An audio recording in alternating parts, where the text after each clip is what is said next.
Thank you. Thank you. We had a great boat race this year.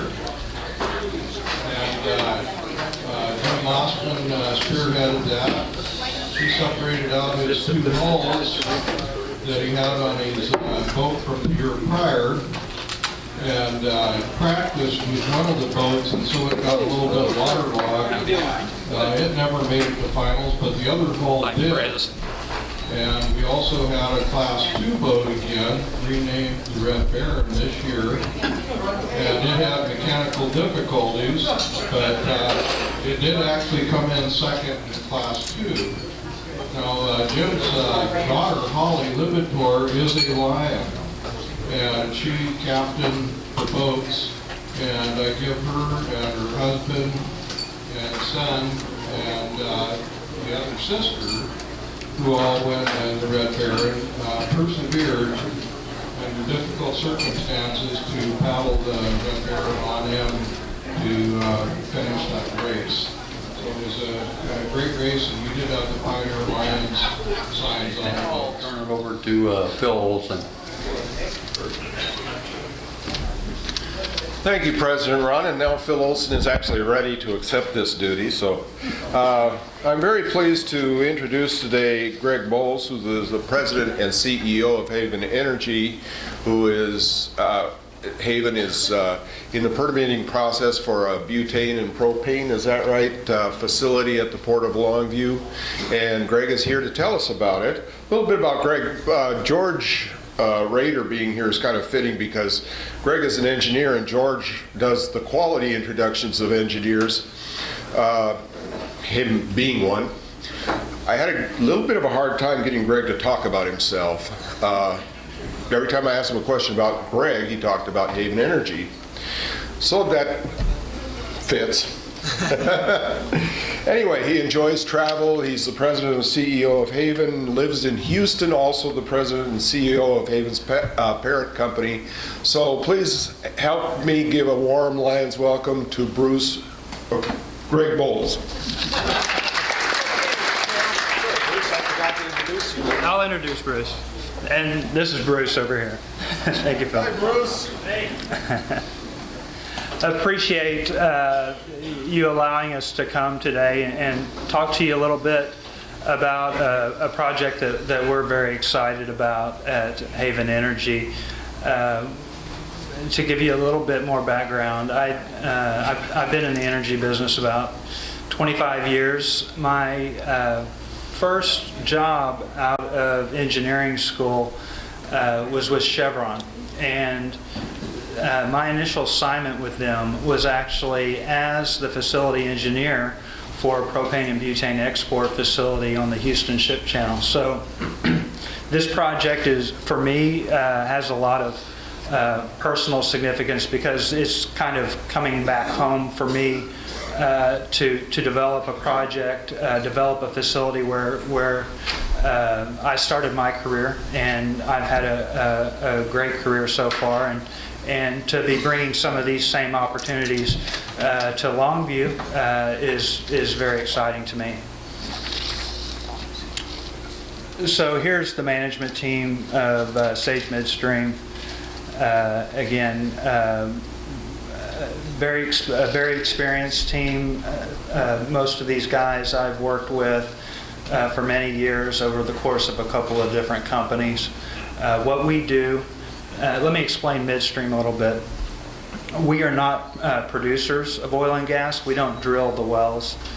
And we're not consumers of the energy product. We're not a chemical company or a refinery, somebody that consumes the energy products. In between the wellhead and the consumer is what the energy business refers to as midstream. So like a lot of other industries, over the years the energy business has specialized, where you used to have integration across the entire chain by the majors, Exxon, Chevron, and others. Now the business is segmented, and so I'm in the midstream business. So I handle energy products from the wellhead, from the producing areas to wherever it is they need to go, whatever market they need to go to. that may be domestic or that may be international. Assets that are midstream assets include pipelines, storage facilities, export facilities, which we'll be talking about today. You know what? I may get the roving mic so I can see a little bit, if that's okay. Okay. Test? Yeah. Okay. So I can see what it is that you're seeing.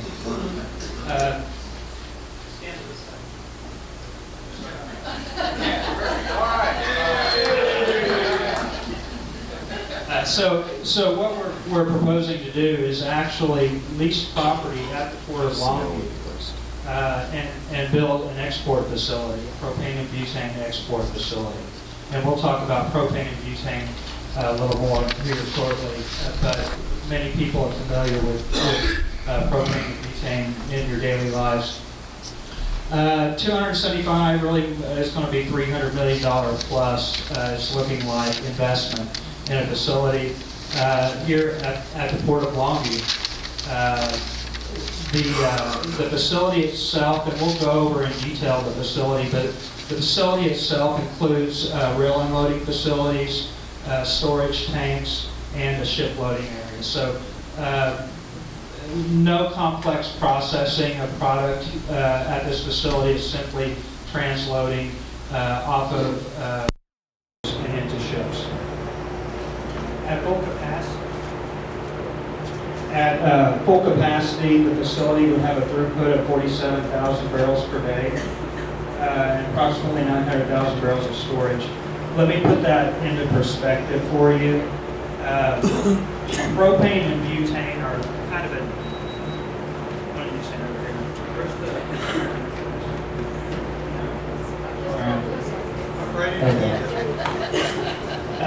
Propane and butane is kind of a niche business in the energy business. You hear about crude, you hear about natural gas a lot more than you hear about propane or butane. Part of the reason for that is that it's a much smaller segment of the energy business than crude oil or natural gas. To give you some perspective, propane, the liquefied petroleum gases, which are propane, of the volume of crude oil in the United States. So what that means is that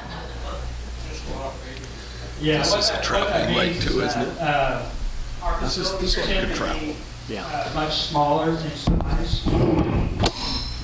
Oh, there we go. Maybe. All right. Oh, wow. I can hear myself now.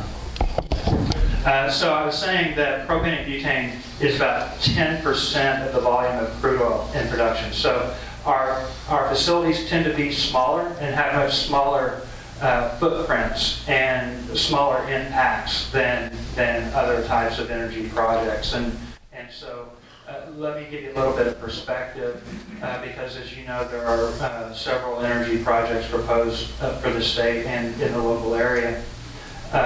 Whereas some of these energy projects may have 10 trains per day coming in, our facility at full capacity will have 1 train every day and a half. Whereas some of these energy projects have 2 ships per day loading, we actually have 2 to 3 ships per month loading. So it's big capital dollars. It's a big revenue generation for the community, but it's much smaller impact than other energy projects in general. And that's not the only thing. There are other unique things about this project that are positive that we'll be going through. So what's propane and butane? You have propane in your backyard grill. It's a product that is used for heating. It's also a chemical feedstock as well. Butane is just a little bit heavier than propane. Your disposable lighters have butane in it. It's a little bit easier to liquefy with pressure, and so that's why your propane tank is made of steel, and butane lighter made of plastic is able to liquefy butane because it's a little bit heavier and it's a little bit easier to liquefy. These energy products are cleaner energy products. As you know, there are incentive programs at the state and federal level to encourage people to consume these products over crude oil-based fuels because they're cleaner burning fuels.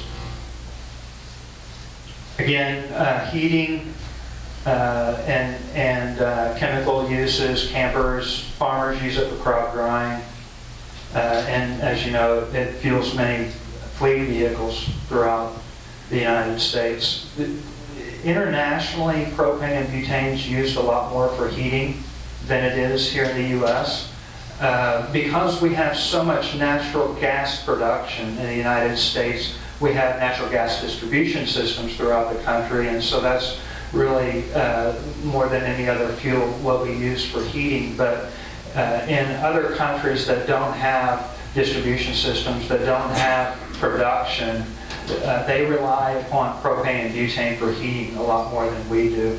And you'll actually, if you travel internationally, you'll see restaurants that'll have a big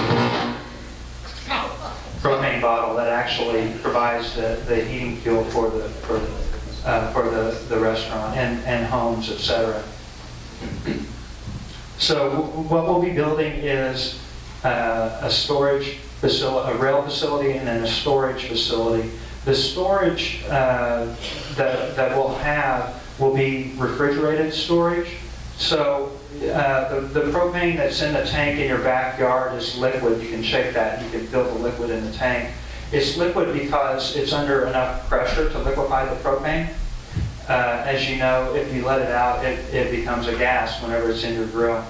The other way that you can liquefy gases like propane and butane is that you can refrigerate it. You can just chill it down and turn it into a liquid by cooling it. That's what we do once we get it to the facility. And so we will be staging the propane and butane in refrigerated tanks that have insulation on them, and it'll be cold propane and cold butane inside there. Why do we do that? That's how the ships transport the product. And so we queue it up in the form that the ships will be transporting it. So in those tanks, it'll be refrigerated liquid about 0 degrees Fahrenheit, a little bit less, and it'll have almost no pressure.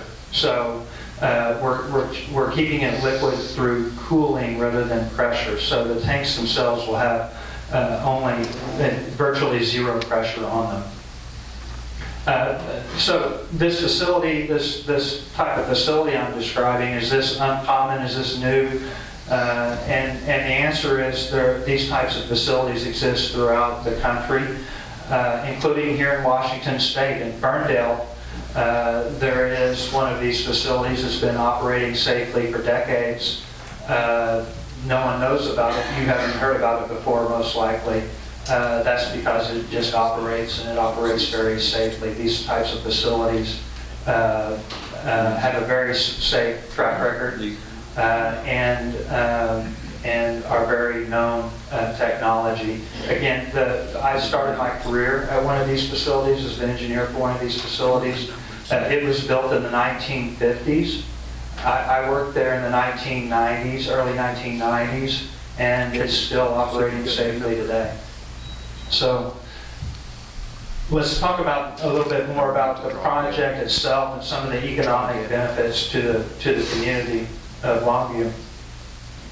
During the construction period, which would be about 21 months, over 2,000 jobs generated and $135 million in pay and benefits, about $17 million in local and state tax revenue, and we're blessed with this project to have frankly, such good construction resources available locally. And so we're working very closely with the local construction community, and we expect that the local construction community will be a very big part of this project.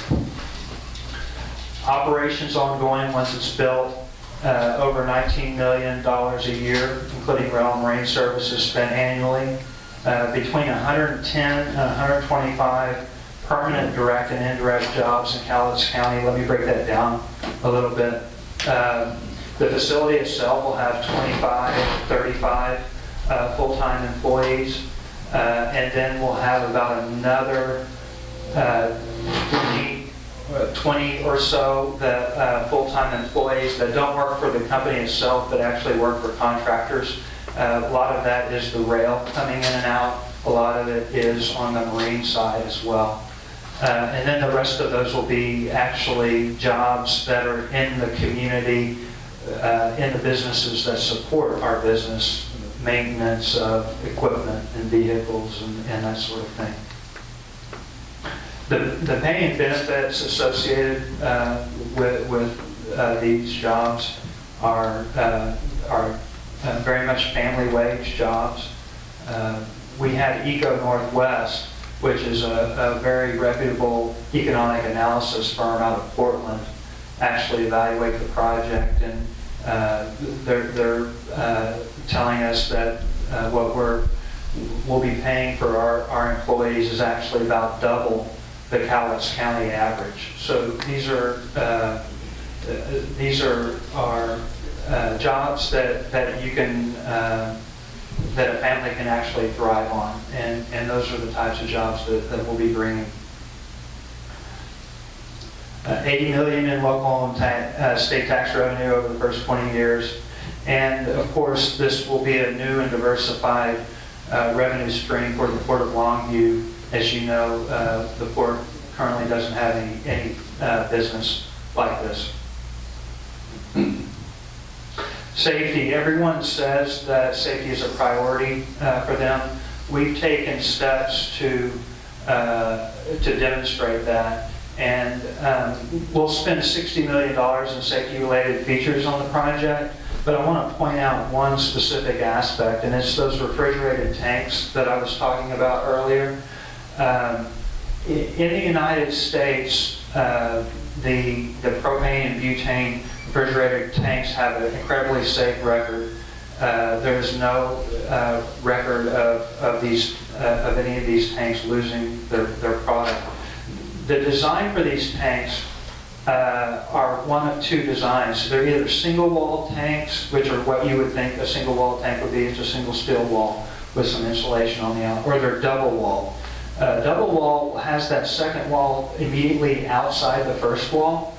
It provides a certain measure of impact protection for the wall of the tank, but the second wall is not designed to actually contain the liquid should it get outside that first wall. It's simply an impact protection. What we're going to do, and we'll be the first in the United States to do this, is build what's called a full containment design. And by the way, this is not required by any regulation whatsoever. It's something that we want to do to demonstrate our commitment to make this the safest facility in the world. The design of our tanks is, here's a tank, a single wall tank like what you would expect, that will contain the liquid. But on our tank, the full containment tank, completely on the outside of this tank, going all the way up, is concrete. So another concrete wall that goes completely outside, and then you put over the top of that a concrete dome. So should we become the first one in the United States to ever have a problem with our tank on the inside, it'll actually be fully contained inside that concrete tank, the liquid and the vapor. This is something, just this decision is costing us $40 million alone. And believe me, that wasn't, that was an interesting discussion with my board, saying I want to spend $40 million.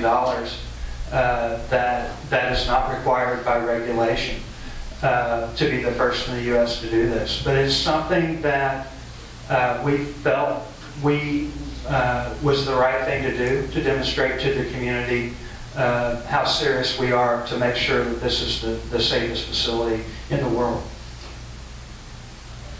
Of course, there are lots of additional safety measures, redundant pressure protection systems, temperature checks, vapor controls, gas and flame detection monitors throughout the facility, extensive water deluge and firefighting systems, automated emergency shutdowns throughout the facility, spill control provisions, coordination with the local fire department, and a highly trained workforce on site 24/7 to ensure safety.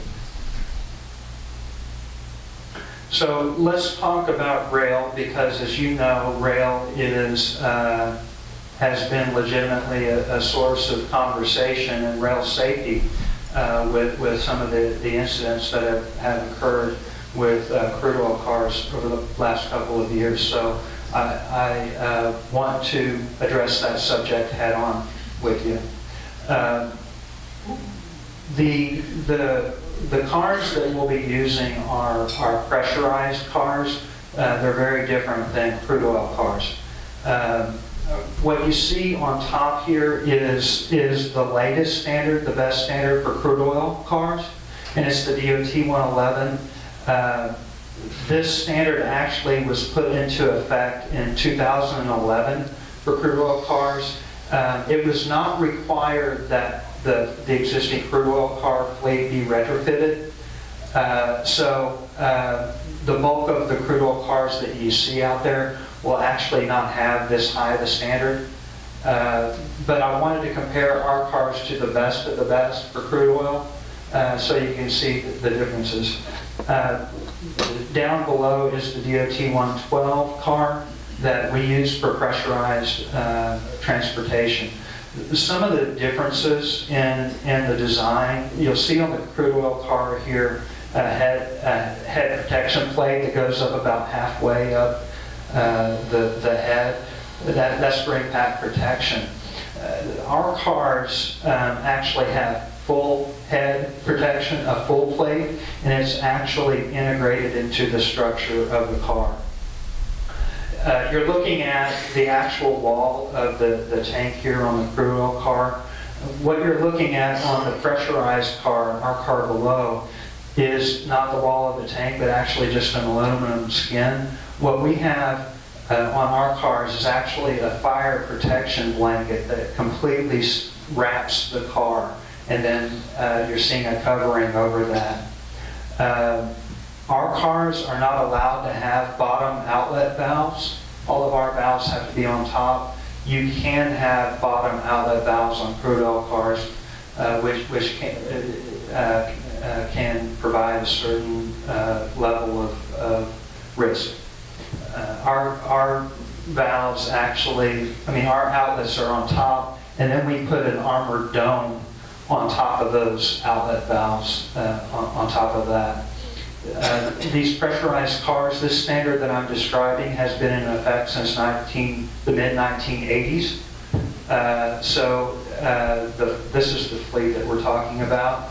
It has a very safe track record and is the safest car for moving liquids that you can have.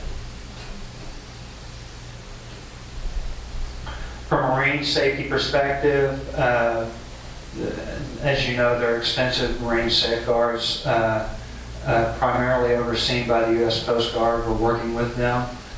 We have permits that we will be receiving from the Coast Guard. The Columbia River has the depth, tide, wind, and visibility for propane and butane ships to move safely. We've been working with both applicable pilots associations, and they assure us that they can safely move these ships in and out to the Port of Longview, and have actually said they would be glad anytime I asked to say that to any group that would like to hear it.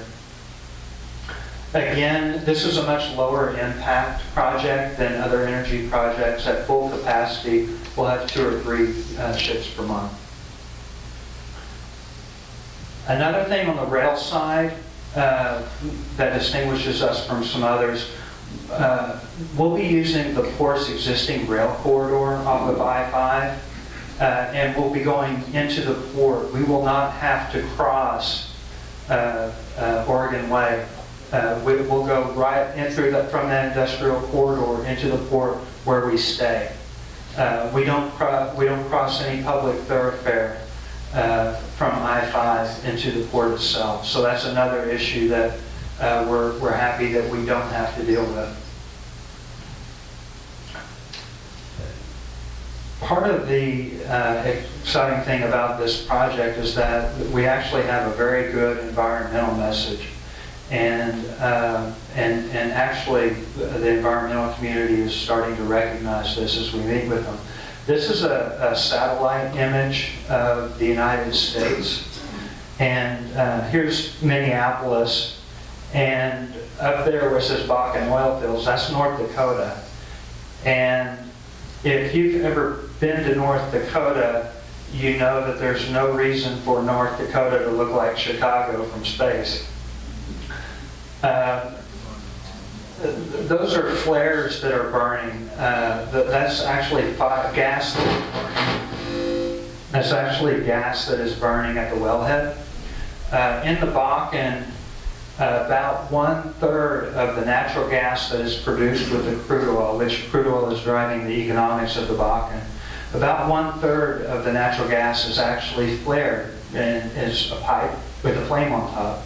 And the propane and butane that I want it is in that natural gas, and it gets flared at the wellhead because it's not economic to recover that natural gas. What this project does is increase the value of propane and butane all the way back at the Bakken. So we actually create an economic incentive for the producers to recover the natural gas that is being flared. Let me give you some perspective. In the Bakken, right now, as I said, about 1/3 of the natural gas is being flared. The state of Texas, which is a big producing state, 0.4% of the natural gas is flared. So that's how much work there is to be done in the Bakken. So what this project does by creating a better market in the Bakken, creating economics for the producer to recover their natural gas, is that CO2 emissions and product that is completely being wasted right now will actually be recovered. And so this project actually saves massive amounts of CO2 from the environment. It's something that is taking the environmental community a little bit of time to get comfortable with, but this is a very green project. This is a massively negative carbon footprint project. Okay, let me go ahead and hit another, go again. We are in the permitting process. I've got two minutes. Sure. All right. We're in the permitting process right now. As you know, it takes a while to get a permit to do a project in Washington State. As you also may know, there's a political element to permitting, and for better or for worse. And this is a project that we think fits with the values of the community. We hope that you see that. If you would like for this project to be here at Longview, you can make a difference. You truly can make a difference by showing your support for this project. One place that you can do it is at the Port of Longview Commission meetings. Again, please get in touch with me with any additional questions. We are wanting the public to know about this project. We're excited about the project. We want you to be as well, and we would appreciate your support. Thank you.